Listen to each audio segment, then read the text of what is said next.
K-dramas have taken the world by storm with their swoon-worthy romances, thrilling plot twists, and visually stunning cinematography. But beneath all the glitz and success lies an ugly truth. The industry is deeply rooted in typecasting. Many actors are trapped in repetitive roles, unable to break free from the image that made them famous. This isn't just a minor inconvenience, it's a suffocating cycle that limits artistic growth, forces actors into one-dimensional characters, and keeps the entire industry from evolving. The worst part? It's not just the actors who suffer. Viewers, too, are fed the same recycled tropes, making K-dramas predictable and stagnant. One of the biggest victims of typecasting is the flower boy lead. The Korean drama industry has a well-established formula for male protagonists: tall, handsome, rich, and emotionally unavailable until the right girl melts their cold heart. Lee Min-ho is the poster child of this trope. His role as Gu Jun-pyo in Boys Over Flowers cemented his status as a top actor, but it also trapped him in a cycle of similar roles. From The Heirs to Legend of the Blue Sea, he played the same charming but arrogant character over and over. The industry refused to let him be anything else. Ji Chang-wook faced a similar fate, but with action thrillers. After Healer and the K2, he became stuck playing roles where he was either a bodyguard, a fighter, or a man with a dark past. Despite his acting range, producers saw him as a safe bet for high-energy, action-packed dramas rather than giving him a chance to explore different genres. Female actresses arguably have it even worse. K-dramas often portray women in rigid, outdated roles, either as the innocent, naive candy girl who endures endless suffering, or as the cold, independent woman who eventually softens for love.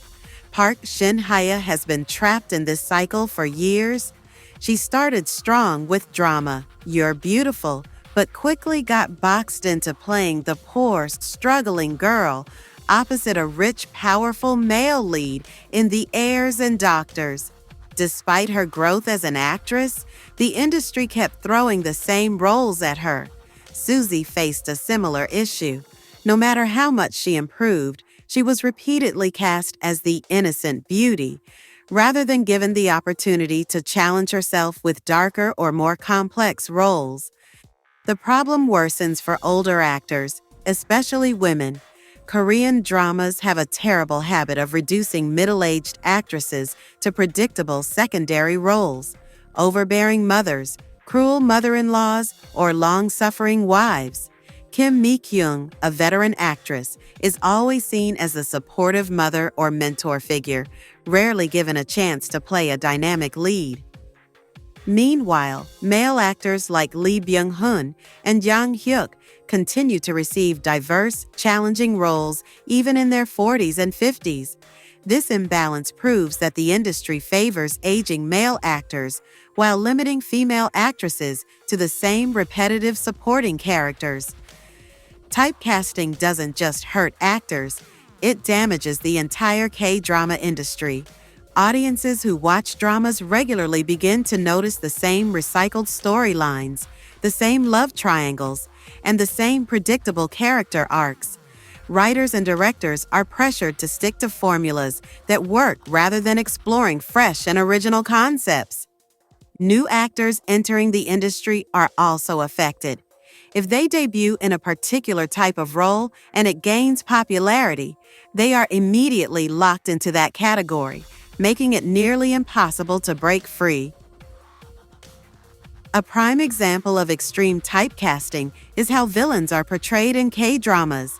If an actor plays a strong antagonist once, they are almost guaranteed to be stuck in that role for years. Ki-joon, who played a terrifying villain in Penthouse, is now labeled as the go-to evil mastermind. Despite his talent, the industry refuses to see him as anything else, robbing him of opportunities to showcase different aspects of his acting skills.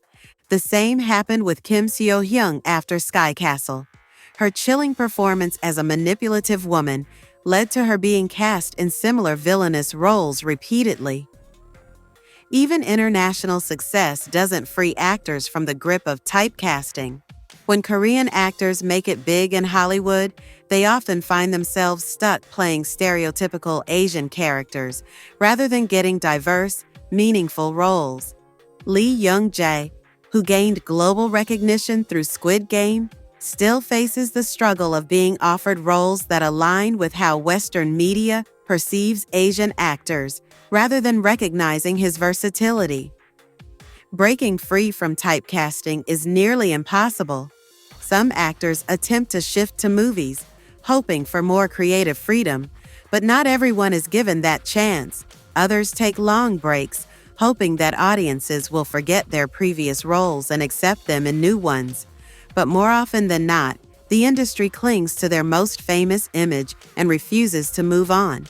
This outdated way of thinking not only hurts the actors, but also deprives audiences of seeing fresh and diverse performances. In the end, typecasting in K-dramas is a harsh reality that suffocates talent, limits creativity, and holds back the entire industry. It's a lazy, business-driven decision that prioritizes short-term success over long-term artistic growth. Unless the industry starts taking risks and trusting actors to step outside their comfort zones, K-dramas will continue to suffer from predictability and lack of innovation. If K-dramas want to maintain their global influence and keep audiences engaged, they need to break free from the shackles of typecasting and start treating actors as artists rather than money-making machines. Until that happens, we'll keep seeing the same faces playing the same roles in slightly different packaging, and that's a tragedy for an industry with so much untapped potential.